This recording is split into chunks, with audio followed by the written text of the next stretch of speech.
포기조의 크기를 결정하는 설계인자로서 BOD 용적 부하라는 말이 있습니다. 단위 포기조 용량에 대한 유입 BOD 부하량을 나타내는 것인데, BOD 용적 부하가 크다는 뜻은 그만큼 작은 최적의 포기조에서 그만큼 많은 양의 BOD를 제거할 수 있다는 뜻입니다. BOD 용적 부하는 그래서 포기조 용량 V에 대한 유입되는 하수의 BOD, 즉 유량 곱하기 BOD 농도 S0의 값으로 표시하고, 이를 kg 단위로 환산하기 위해 10의 -3승이라는 단위 조절 값이 곱해집니다. 하지만 실제로 하수 처리장은 포기조의 크기가 크다고 해서 그만큼 많은 양의 하수를 처리할 수 있는 것은 아닙니다. 왜냐하면 하수의 처리 원리상 하수에 포함되어 있는 유기물을 섭취하는 미생물이 존재하는데, 포기조가 크다고 해서 미생물 양이 많은 것은 아닙니다. 즉 포기조의 크기보다는 포기조 안에 얼마나 많은 미생물이 존재하느냐에 따라서 처리 효율,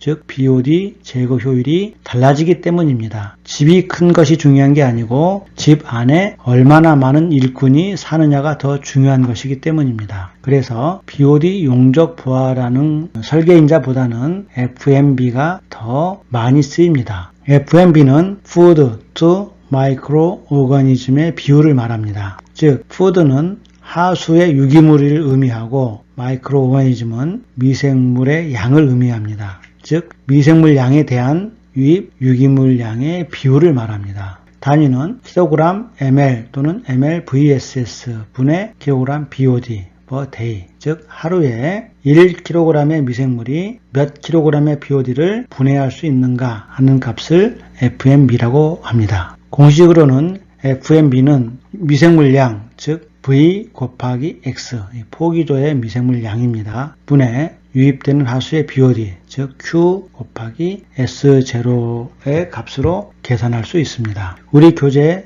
210쪽을 보면 여러가지 활성 슬러지법의 특징이 나와 있는데, 우리가 지금 생각하는 표준 활성 슬러지법은 포기조의 수리학적 체류 시간이 6 내지 8시간 정도로 설계되어 있고, 포기조의 MLSS 농도가 대략 1500에서 3000mg/L로 운전합니다. 그리고 여기에 중요한 설계인자인 FMB가 있습니다. 자세히 보면 활성 슬러지법의 FMB는 0.2 내지 0.4 kg BOD per kg SS per day로 계산되어 있습니다. 중간값으로 0.3을 잡는다면 FMB가 0.3이라는 뜻은 미생물 1kg이 하루에 유기물 0.3kg씩 분해할 수 있다는 뜻입니다. 사람으로 말하면 자기 체중의 30%를 매일 섭취하고 분해할 수 있다는 뜻입니다. 만약 60kg의 체중을 가진 사람이라면 이 비율대로 하면 6, 3, 18, 즉 하루에 18kg의 먹이를 먹어 치운다는 뜻입니다. 가히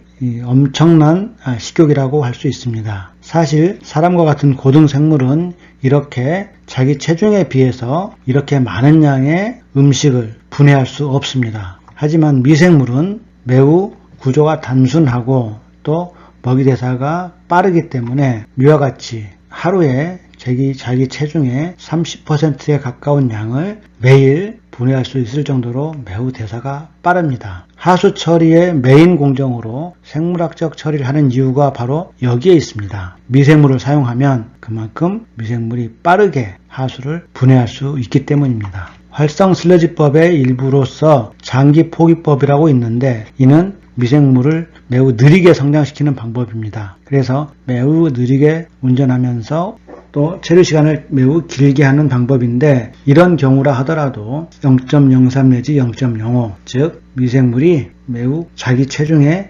3% 내지 5%의 유기물을 매일매일 분해할 수 있을 수준입니다. 이 상태는 위의 상태와 비교해보면 장기 포기법은 표준 활성 슬러지법에 비해서 훨씬 더 영양분, 즉 먹이가 부족한 상태라고 볼 수 있고, 이렇게 부족한 상태로 운전하게 되면 미생물의 발생량, 즉 잉여 슬러지량이 그만큼 덜 생긴다는 단점이 있어서 각각 장단점이 있습니다. MLSS 농도를 계산하는 문제입니다. 유입 설계 BOD가 180mg/L인 하수를 수리학적 체류 시간 6시간인 포기조에서 처리합니다. 설계인자로서 만약 FMB를 0.2kg BOD per kg mLSS per day로 설계하기로 하였습니다. 이 경우 포기조의 mLSS 농도를 얼마로 유지해야 하는가 하는 문제입니다. 유입 유량을 Q 입방미터 per day, 포기조의 부피를 V 입방미터, 그리고 포기조의 mLSS 농도, 즉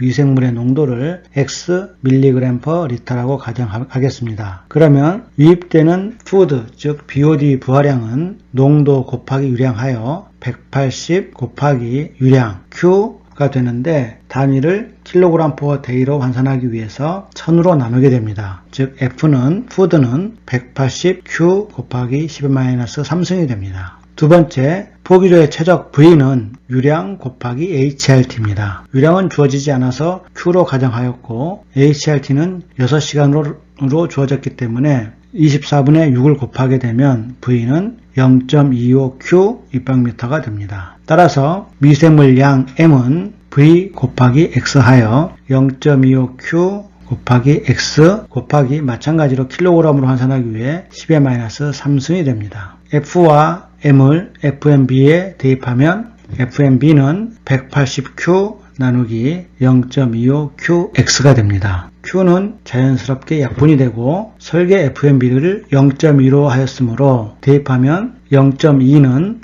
0.25X분의 180이 됩니다. 따라서 X를 뽑으면 X는 0.25 곱하기 FMB 분의 180이 됩니다. 이를 대입하면 X는 0.25 곱하기 0.2 분의 180 하여 필요한 mLSS 농도, 즉 X는 3600mg/L가 얻어집니다.